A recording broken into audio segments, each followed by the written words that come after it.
I'm Cynthia Rowland, and this is episode 76 of EO Radio Show. In this episode, I introduce the provisions of California's Charitable Fundraising Platforms Law. This new law is found in California Government Code 12599.9. That's California Government Code Section 12599.9. The issues we talk about today are relevant to all covered charitable fundraisers and fundraising platforms that are soliciting in California. So although this is a California law, it is of nationwide interest. The California Attorney General's rulemaking has just become final, and several of the new provisions of the California Code of Regulations that pertain to these sections of the law became effective March 26th of 2024, with additional provisions becoming effective June 12th, 2024, and finally everything is implemented by January 1, 2025. In this episode, I introduce the key concepts and definitions. Welcome to the EO Radio Show, your nonprofit legal resource. Brought to you by the Exempt Organizations Group at Farella, Braun & Martel. My name is Cynthia Rowland, and I'm a partner at Farella. I'm a business and tax lawyer with more than 30 years of experience advising clients on nonprofit and charity law. Through this podcast, our lawyers and guests will discuss a range of legal and business issues impacting the nonprofit world because we understand you work hard every day to make your community a better place to live and do business. Many of our programs focus on the basics, and at times we'll do a deep dive into narrow and complicated legal issues. Again, welcome to the EO Radio Show. We're glad you're here.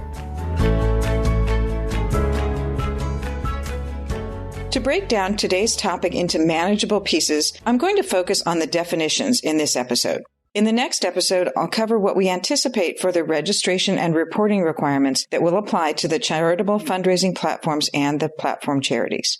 I'm going to venture to say that just about every charitable organization in the United States will be touched by these new rules, whether they are a recipient of contributions generated on a platform or actually are operating as a platform charity. This is because it is hard to imagine a charitable fundraising platform whose business model would avoid fundraising from Californians and also would avoid funding all charities that have contact with the Golden State. So it is of nationwide interest. Let's start with understanding what is considered to be a charitable fundraising platform and what a platform charity is, along with some other key defined terms in the new regulations. See the show notes for links to the regs themselves. So the definitions are found in Section 314 of the California Code of Regulations. First, what is a platform charity? Platform charities are organizations that are described in Internal Revenue Code Section 501c3 and that are in the business of having an internet-based vehicle for fundraising so that they can collect charitable contributions for disbursement to other charities. In other words, the charity's purpose includes, and may include other things, but it includes specifically the purpose of soliciting donations to give to other charities. So these types of platforms could have a partnership agreement with a charitable fundraising platform to do activities for them. The new regs also define partner in a somewhat unusual way, given that partnerships generally refer to a business relationship governed by a partnership agreement that allocates profits and losses between the partners and has particular consequences under state corporate and tax law and federal tax law. Here, though, in the context of the regulation of charitable fundraising platforms and platform charities, the word partner means a platform charity that was retained by a charitable fundraising platform to facilitate solicitations on the charitable fundraising platform pursuant to a partnership. Again, these are all specially defined terms. These partner and partnership terms mean those things that are described in the definitions provision of the California regulations under this section of California Government Code. So in those definitions, partner means the platform charity, like I said, that is associated with a charitable fundraising platform to facilitate charitable solicitations on the charitable fundraising platform site. Partner, the defined term, also means a charitable fundraising platform, well, let's call that Platform A, that acts similarly to a platform charity and was retained by another charitable fundraising platform, let's say Platform B, to facilitate solicitations on the other, that is Platform B's, fundraising platform pursuant to a partnership. So the point of this, and restating this part of the regs, is to show that there can be many different relationships, and the regs are intending to capture all of them. Moving on to the definition of partnerships under these regulations. A partnership under these regs means a contractual relationship between a charitable fundraising platform and a platform charity. or between two charitable fundraising platforms where one of the purposes of the contract is to facilitate acts of solicitation on the charitable fundraising platform. Charities and fundraisers will want to be clear in their agreements, however, whether they want the contractual relationship to be interpreted for liability and tax purposes as a general partnership. In most cases, I would think that they would not want the contractual relationship to be interpreted as a general partnership for these other purposes of the law outside of the Attorney General regulations. The next definition we come across is that of a partnering platform. Partnering platform means a charitable fundraising platform that retained a platform charity or another charitable fundraising platform, which acts similarly to a platform charity, to facilitate solicitations on the charitable fundraising platform pursuant to a partnership. Again, partnership as defined in these regs. Platform, which is a word I've used a lot so far, means a website, mobile device application, computer software application, or other internet-based interactive electronic medium. A platform user means a person. Now we're finally talking about a person and not an entity. A platform user is defined to mean a person who uses a charitable fundraising platform. Platform user includes a donor who makes a donation or recommends a donation to a charitable organization through the use of the charitable fundraising platform, or a person who engages in peer-to-peer charitable fundraising through the use of a charitable fundraising platform, and also a person who makes purchases or performs other activity through use of a charitable fundraising platform that causes donated funds to be sent to a charitable organization. So those are our basic definitions. Now, let's turn to the 5 different categories of charitable fundraising platforms that are defined in these regulations, and the regs define them as types A, B, C, D, and E. There are 5 different types of business models that a business might be engaged in, and the applicable rules under these regulations are organized around these 5 types. So it's important to know which type the charitable fundraising platform falls under.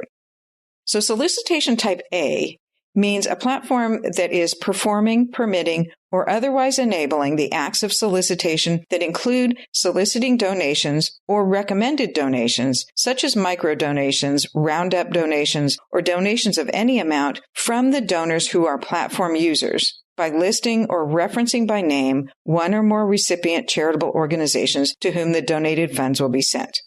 So basically, type A means a website or app that gives a list of charities to receive donations from each platform user who uses the platform. Solicitation type B means a platform that is performing, permitting, or otherwise enabling the acts of solicitation through crowdfunding campaigns created by platform users engaging in peer-to-peer charitable fundraising, or otherwise permitting or enabling platform users to solicit donations or recommended donations made by other platform users for one or more recipient charitable organizations. Solicitation type C means one that is performing, permitting, or otherwise enabling the acts of solicitation through charitable sales promotions, co-venturing, or cause marketing campaigns, or free action programs. In these solicitations, the platform users have the option to select one or more recipient charities to be sent donated funds. The charitable fundraising platform or third party would make the donations or the recommended donations based on the purchases made or other activity performed by the platform user. Solicitation type D means an organization that is performing solicitations through charitable sales promotions, co-venturing or cause marketing campaigns, or free action programs. But different from type C, in these solicitations, the charitable fundraising platform itself selects one or more recipient charities to be sent the donated funds and makes the donations or recommended donations based on the purchases made or other activity performed by platform users. So that's the typical one you see where perhaps a business says for every widget you buy, a percentage will be sent to this particular charity. So that's the co-venturing or cause marketing campaign that specifies a specific charity. Solicitation type E means an organization that is performing, permitting, or otherwise enabling or providing a charitable fundraising platform to the charitable organizations that can be private labeled or otherwise customized, that is subject to a software as a service license agreement between the charitable fundraising platform and the charities. This allows the charitable organizations to solicit donations made to them from their donors. Essentially, this is a service provider that just provides charities with customizable internet-based platforms for the charities to use. The key here is that the Type E is not the soliciting charity's own website where they collect donations. This is a platform that allows the charity to use the charitable fundraising platform's technology and create a unique private labeled experience on that commercial platform. So our final defined term for today is platform charity. Platform charities, being charities, are already subject to registration, annual renewal, and reporting requirements that have been part of the California charitable regulatory structure for some time.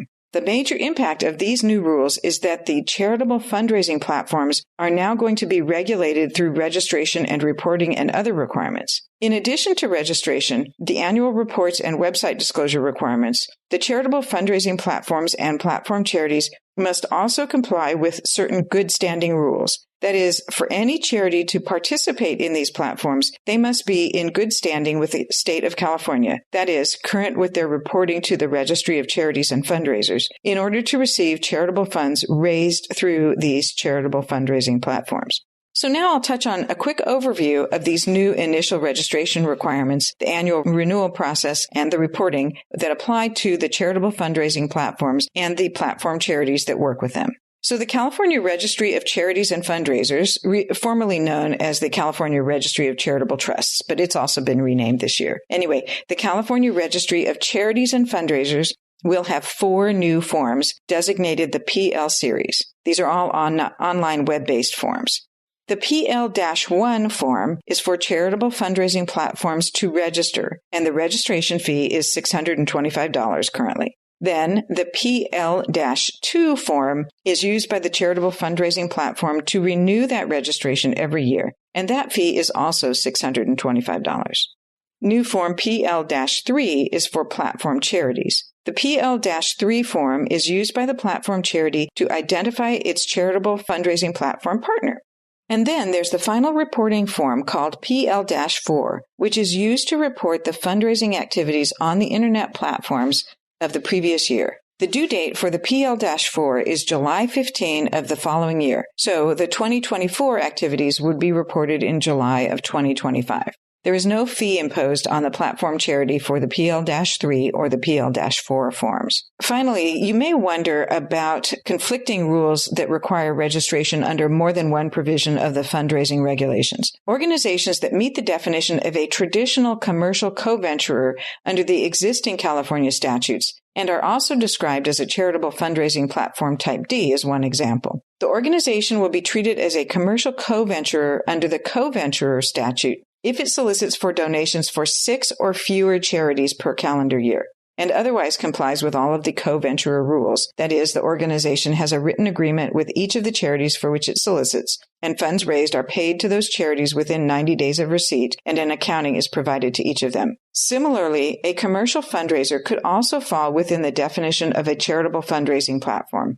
The fundraiser will register as a commercial fundraiser for charitable purposes in California if it does any of the regulated commercial fundraising activities that are covered by pre-existing laws, but are not engaging in any solicitation on the internet. So in wrapping up, let's close the discussion with a quick summary of the rules that now apply to platform charities and charitable fundraising platforms that are covered by these rules. We'll go into more detail on these in the next episode, but here's a teaser. Number 1, charitable fundraising platforms and platform charities will need to ensure compliance with the California law's good standing requirements for charities. These are covered in California Government Code 12599.9, subdivisions A3 and D.